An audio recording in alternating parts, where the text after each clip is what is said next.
Hello, and welcome to another episode of For the Love of Sports. My name is Michael Rasile, and this is the show where we get to talk about sports, we get to talk about business, and we get to talk about everything in between. However you're listening, wherever you're listening, you know exactly what to do. Like and subscribe on YouTube, 5-star review on Spotify, and over on Apple Podcasts, give me a 5-star review and say something really nice about me and my incredible guest. Today I have Audie Attar. He's the CEO of Paradigm Sports, former Division I football player. Audie, how you doing today, man? Michael, pleasure to be on. Thanks for having me.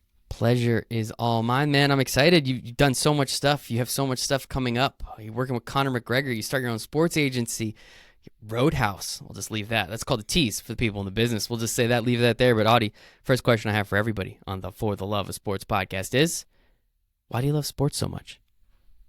Sports have been part of my entire life. As far back as I can remember, I was a young, very active lad, as my European friends and clients would say. My father was an athlete. My father was a boxer and a martial artist, and so when I was growing up, I really just loved every sport. And I think I was probably a very hyperactive kid as well. So my parents used sport as an outlet just to calm me down and make sure that I wasn't driving them too crazy. But I fell in love with all sports. I mean, from martial arts to soccer to gymnastics early on, and then baseball, and then even eventually American football in high school. And so I just loved to compete. I love to be physical, and I think that was also a way for me as an immigrant kid growing up here. As I started getting older, it was also a way of assimilating to some extent, right? And showing people that are from different cultures that may not have understood where I come from, or what background, of cultural background I'm from, or what faith I believe in. It's a way of showing that we're all the same to some extent. That's why sports has meant more than just, playing or watching. It's meant a lot more to me. Absolutely, man. And I like that answer. And you bring up a point, right? As you said, you immigrated here to the United States. You went through all those other sports, and then you eventually made it to football. You went to play Division I college football, so we're not messing around. I guess why football, right? Like, from your former culture, I assume it's really only big here in the United States. So what was it about that sport that really drew you into the point where you said, no, that this is the one I want to go all in on? Yeah, no, football is really was more in line with what most people in the Middle East were in love with, that martial arts. But I fell in love with American football probably because culturally it was something that was top of mind all the time, right? Especially when you got to high school, it was like Friday Night Lights. I was enamored by it, and I just loved everything about it. And everybody would go to the games Friday night. Obviously, you're going to watch the varsity team, and as a young pup, I visualized myself doing that. And so, that was something that I really wanted to do. And the physicality of it too is something beautiful, right? There's a little bit of chess and strategy, and there's a lot of, anaerobic and explosiveness, plus the physicality of the game. So I felt like, it gave you a little bit of everything from, you know, the explosiveness of soccer to some extent, with the contact of martial arts, and there was something beautiful about it. And I think, for me it was really what drew me to the game. Yeah, you bring up the chess aspect of it. It is a very cerebral game. People, we might just watch it on TV and say, oh, hike ball, throw ball, catch ball, touchdown. But there's a lot of stuff in between there, right? If you just look at the trenches, guards pulling and just all the intricacies of everything that's going around the field, it's always fun to kind of see the new wrinkles that are always popping up in the sport of football. And so you spend your time at UCLA. You have some injuries along the way. I think, hard pressed to believe any football player didn't have a couple injuries along the way. But I'm always curious when I have athletes on this show specifically, is just to ask, like, whose idea was it to end? Were you told, hey man, this is kind of end of the road. You're not going to get drafted. You probably no one's gonna have you in for a camp, or were it the injuries that just kind of took you down mentally and or physically? Whose idea or whose decision was it to say, okay, unfortunately, Audie, you're not going to be playing football anymore? Yeah, I mean, listen, for me, my career ended because it was a decision that I took to not continue to pursue it. As it relates to the NFL, I was more of undrafted free agent prospect that would get an invite to camp, and I pulled my hamstring in pro day, and that was that situation. Now I could have continued to try to pursue to go play, whether it's in Canada, and but I had a job opportunity to stay in the sport, and so for me, instead of continuing to go and pursue playing the game elsewhere, I took a job with an NFL sports agency, and to me that was it was difficult at the time because as a competitor I wanted to play, but I remember my dad, God rest his soul, he passed away, but he said, listen, this is your opportunity to stay in the sport you love, to continue to be an advocate and a leader to players like you, and use your brain and not just your brawn. He was very big on me not only finishing my degree at UCLA, but also continuing my education, which I ended up doing and going to graduate school.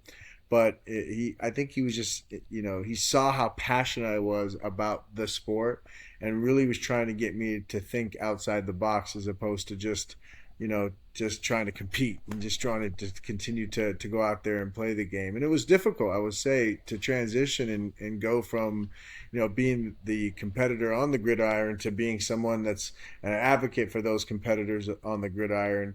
It took some time to adjust to, right? Particularly to know that you could apply the same tenacity, same work ethic, same competitive spirit, but in a different way. It took some time to adjust, and I think a lot of players go through that when they're transitioning, whether it's from the high school game on, from the college game on, or even from the pro game on. I think you see sometimes, unfortunately, it doesn't go well, and because it's hard for those athletes to really adjust to let's call it, to their post athletic identity. It's something that we focus on as a firm too, and it's something that I've constantly tried to really just give my time and my experience and even my resources and network to anyone I get to work with, to try to help them transition, because that's not necessarily a monetary aspect of our business, but it certainly is part of my purpose. Yeah, I've had athletes on here all the time, specifically talking about transition. I've had athlete transition coaches on here, just people trying to help in that exact same way that you're discussing, because it is so difficult. As you said, it's just your post athletic identity. It's a literal, you have been a football player or a baseball player or a volleyball player up to this point. Now you are not. So what are you? Who are you? What do you do now, right? It's just such a complicated topic that, and unfortunately, so many athletes believe they're the only ones that go through it, right? I'm sure No, you, exactly. it's And such there's a a difficult piece. bravado, and there's a bravado, really, because as an athlete, boys and girls are taught to be mentally tough, and to not show your emotion and all these different things that serve you well in your respective sport. But there's a law of diminishing return. And at some point, that if you don't understand how to use that accordingly in the next phase of your life, it starts to eat you up inside. And more importantly, I think it's just really understanding that this is a sport, and yes, to some extent it's offered you the opportunity to get an education, or even offered you the opportunity to build some financial foundation for yourself and for your family, or even the financial freedom that you hopefully are able to sustain and grow and not lose, right?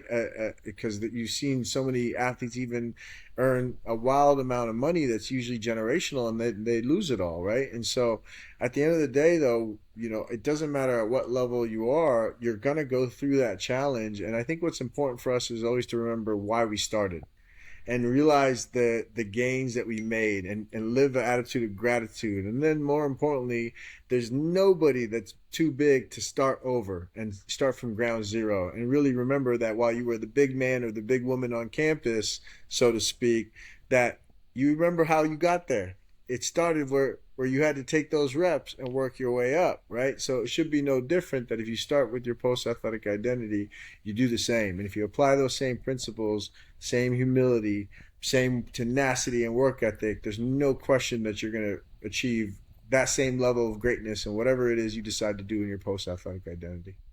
And we see it all the time, right? You see the Michael Strahans of the world. Now he's one of the most famous people on my TV at this point, and it's not because he won that Super Bowl with the Giants. It's because he had a daytime talk show. Then he's on my TV every Sunday talking about the NFL, right? And there are certain athletes that you can point to that said, "Yeah, I'm going to keep this tenacity, as you said, and I'm going to push forward in just another avenue and another potential career." For him specifically, it was, talking about the sport that he loves. And it seems like for you, it was, again, advocating and helping the athletes in the sport that you loved as well. Yeah, I think what's important is that you focus on whatever it is you're doing. I think, and I saw an interesting interview with Michael Strahan recently, and he said, when I was a player, that's all I focused on, and I wanted to be the best player. And then when he transitioned, he wanted to be the best broadcaster, and then, and so on and so forth. So I think what's important is that you just are able to be present and be the best at whatever it is you're doing. I think sometimes we get ahead of ourselves when we're trying to be too much at one time. The athlete's trying to be the broadcaster at the same time, and then that effectively doesn't make him the best athlete anymore, and so on and so forth. So it's really important that you try to really stay present and focus on whatever it is at that point in time, at that phase in your life, and be the best at it, and keep excelling at that. And when that period of your life is over, and you transition to the next period, you go about it the same way, and you're not too big to start at the ground zero to build your way up. I love that, man. That is awesome. And so going back to your story for a second, right? So you said you got this incredible job out of school. You were able to help athletes. You were able to work at an agency, right? Pretty much anyone that goes to work at an agency, I'm just going to throw a dart at a dartboard and say, I don't know, 90 to 95% of them want to eventually start their own agency, which you did. You went and did. Again, CEO and founder of Paradigm Sports.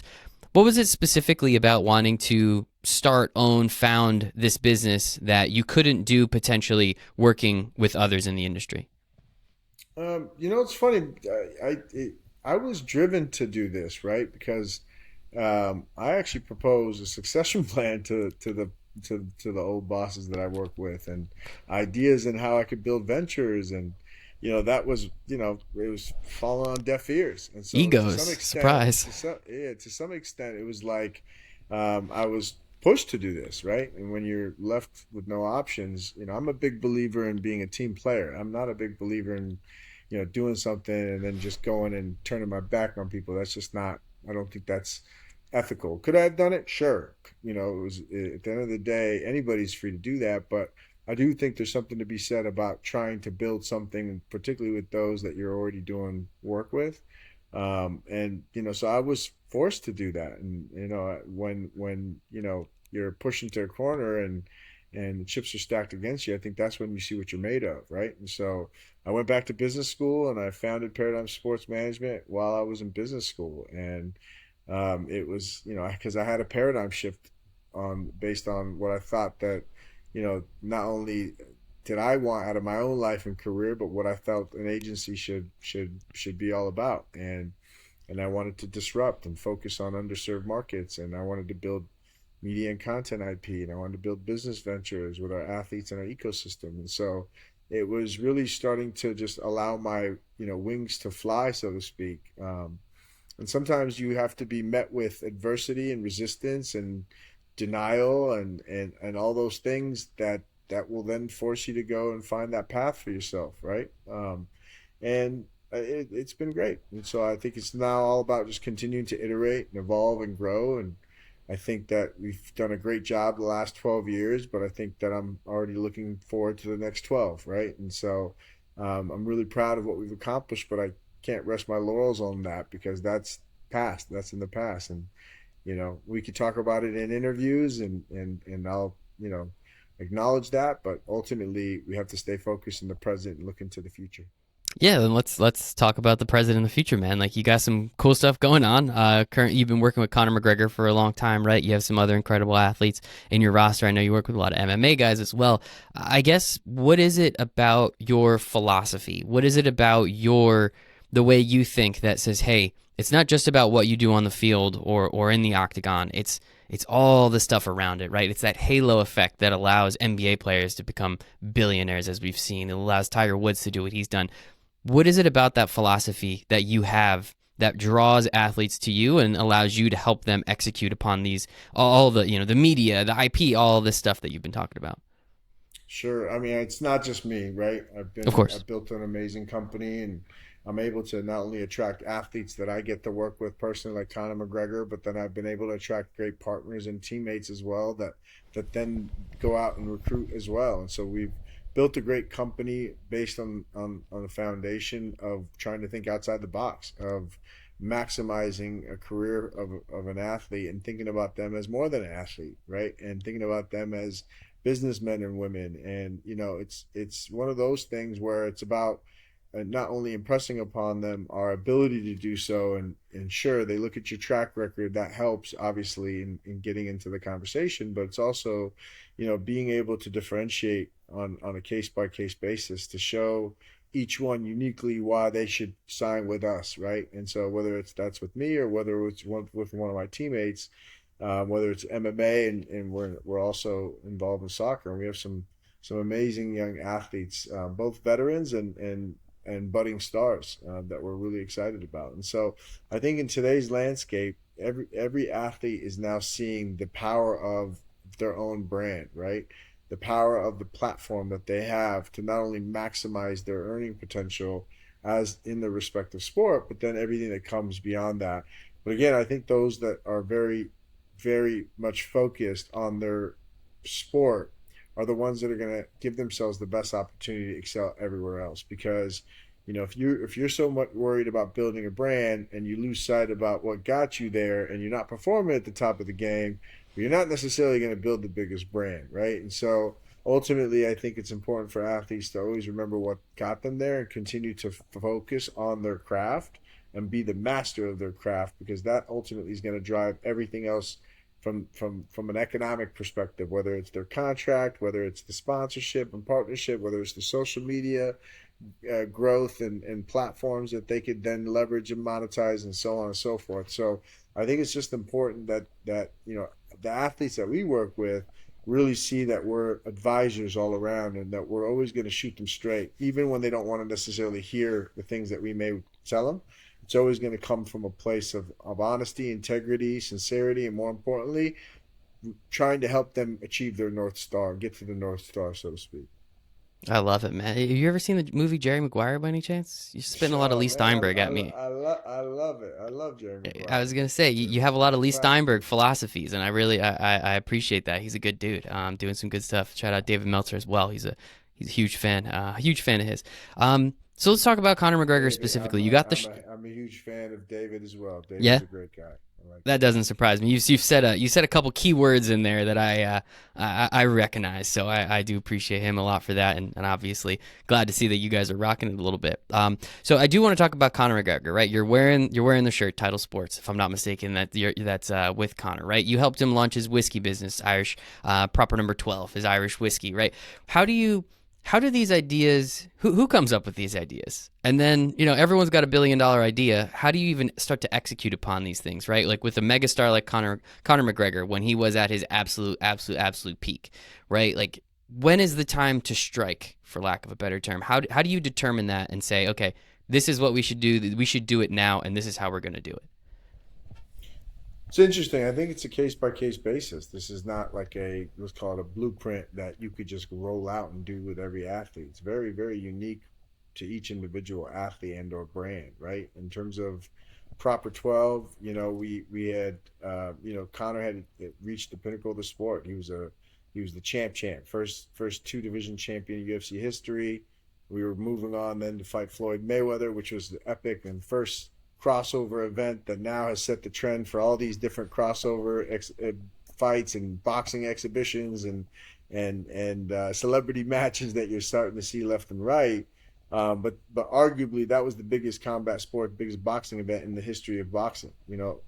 Some argue one, some argue it was number two, but the numbers were staggering, and we were Yeah. able to achieve that goal of ours, and despite uh, most people doubting that it would ever come to fruition. So for us at that point in time too, we realized that was a sector we could own, and we had been approached about doing some sponsorships in the category, and I realized that it was a category we could own. It was a category one, and we did the research and we saw that it was ripe for a disruption, and so it was something that discussed with Conor and approached it very intelligently because we saw that we could really, really, really disrupt and be an owner. And so that was great. I think it was something that allowed us to not only leverage the Mayweather McGregor event, which was already a historical feat for us, and achieved just an amazing return from an economics perspective, a brand equity return perspective, and then we leveraged that to launch our whiskey venture, which is great, and very proud of that. But then when you look at kind of the Conor McGregor blueprint, if you will, which you can't just go and replicate that, right? Connor is such an outlier, but everything we do is based on his lifestyle, so it's always organic and authentic to who he is. Tidl Sport is our pain relief and sports recovery product that you could buy at Target, Walmart, CVS. Shameless plug, in case you want to No, buy some. that's what this show's for, man. Plug away, man. You're good. No, but it is an amazing brand, and it's always based on the highest level of authenticity, right? He's an athlete, he trains. This product is not only used pre-training, but post-training as well. And so we saw another opportunity. We looked at and studied the category. We saw, obviously, from an efficacy perspective, that we could actually create something that's even more powerful from a product perspective and a substantive perspective, as opposed to just coming out with the brand, sticking his face on it, and going and pursuing it that way. And it's about aligning with the right partners who have the operating expertise, and also having the entire package that allows us to go win in this market. So, and some of these ideas were mine, some of them are his. I mean, he launched Black Forge Inn, which is a pub of his, and Forge Irish Stout, which is a beer, a stout, as his name, an Irish stout. So sometimes, he's a unique unicorn, right? Not only as a brand, but he's very business minded. And so he's not only a client, he's my business partner. So we've built obviously some amazing things together. And now we're starting to build, ventures across our platform, working on some of our other athletes, working on some that are just, accretive to the ecosystem that we've built, whether it's within the sport of MMA, whether it's technology. We have a smart basketball technology that we're the founding board member and investor for, called Hoop, which we're excited about. And we're starting to really just look at different opportunities in this from a platform perspective. So we're serial entrepreneurs, and I've always been a believer in, so long as you have something that's very authentic, that aligns organically with our athletes or our ecosystem, where we're aligned with experts, domain experts in those areas that we're looking to play in, then anything's possible. And so that's kind of how we've approached building our businesses. I love it, man, and I appreciate it. Obviously, Conor McGregor is a unicorn, as you said. It's you can't do what he did, but we can learn lessons from it, right? As you kind of went through, everything's about being authentic. We kind of knew that, but the way you went about that authenticity, I think, is important for people to understand. The way you capitalized on such an event like the Mayweather McGregor fight to essentially launch this gigantic, now huge whiskey brand, right? Like so it's not that you can just kind of copy and paste. We can learn from these things, and that's why I like asking those questions, and I appreciate the explanation that you gave us. Also, so you're essentially the man that can thank us for all these celebrities and their alcohols, right? We got Ryan Reynolds, George Clooney, Conor McGregor, and you're the guy that we can thank or not thank for all these terrible celebrity boxing matches. Now, I will say I paid for 2 boxing matches in my entire life. Mayweather McGregor was one of them, so I enjoyed it, and I appreciate you for that, man. So thank you for that. And then the last thing I do want to talk about, obviously, Conor McGregor has a docuseries coming out on Netflix. So this is, I guess, talk to me a little bit about that. As you said, you want to get It's into. out now. It's out. Yeah, it's out now. Apologies. It's Well, out now. Netflix did a terrible job at letting me know that. But what was that No, like in making it and creating it? you haven't been Netflixing and chilling, have you been? Because I it's don't. been I don't watch enough Netflix, top man. five, it was top 2 in the U.S. the first week, top 2 in UK, top 2 in Ireland, top 5 around the world. I think it's still top 10 globally. So it's been doing really well. It's called McGregor Forever. It's a 4-part series on Netflix out now. What's that process like though with the behind the scenes? We love this behind the scenes shit, right? We got the Formula One Drive to Survive. We got the full swing. Netflix loves it, obviously, because all us people love to watch it. But talk to me, what is it like allowing cameras in that close and really getting that up close and personal with someone like your business partner Conor McGregor? Listen, we Connor's had the foresight, so we have cameras rolling all the time. I mean, he has a production company that we've set up early on, and a lot of fighters now are doing it that we work with, and even a lot of athletes are doing it now, where they have someone that they trust within their circle that effectively you know we just got to make sure that we protect them, that's contracted, so it is their content fully, but having cameras roll is not a bad idea because you just don't know when you'll use that content. And for us, it's almost like putting a story together throughout the times, right? That really shows people who he really is. And I think that that's what this story is. It shows Conor McGregor, the family man. It shows Conor McGregor, the guy that's achieved immortality in the sport of mixed martial arts and all combat sports, but yet still dares to be great and dares to fail in front of everybody to see, right? And no matter what, he still gets back up and competes and goes again and is still at the top. And so I think that that's what the story is about, and I think that's what everybody's always loved about Conor. I always tell a story that one time we ran into an old friend of mine who had just completed chemotherapy and had never seen Conor fight, but he said, "You know what? When I was going through chemotherapy, I would always just watch you because you gave me inspiration, your speeches, your post-fight speeches, your interviews." But he had never seen him fight. And so I think one of the things that Conor has that's very unique is he's relatable. And I think that that's what the story shows you. Shows you the human side of Conor McGregor, which not a lot of people see. Because when you're at that level, it's like, everything's out there. And more importantly, everybody's just watching you through snippets and sound bites and other people saying one thing or another that may or may not be true. And so, ultimately, I think this is the real access that you get, unlike any other access that you may get, right? I love it, man. I'm a big documentary guy, so I guess I'm gonna have to go Netflix and chill, as you said, and check some of that out, though. But I appreciate it, man. This has been absolutely incredible. Audie Attar, CEO, founder of Paradigm Sports, former Division I athlete. Where can we follow you online? Where can we learn more about your stuff? Give us all that. I'll put all the links in the show notes for everybody. Sure, thank you. Twitter, Instagram, at Audie Attar. LinkedIn, I think it's the same as well. So all good. I'll Thanks for post all thanks that for the stuff, shout man. out. No, this was I appreciate it. I appreciate your time. Time's the only thing we don't get more of, so thank you for yours. I appreciate the audience for theirs as well. But other than that, man, hope you have a great rest of your day. Bye, everybody. Thank you, Michael. Cheers.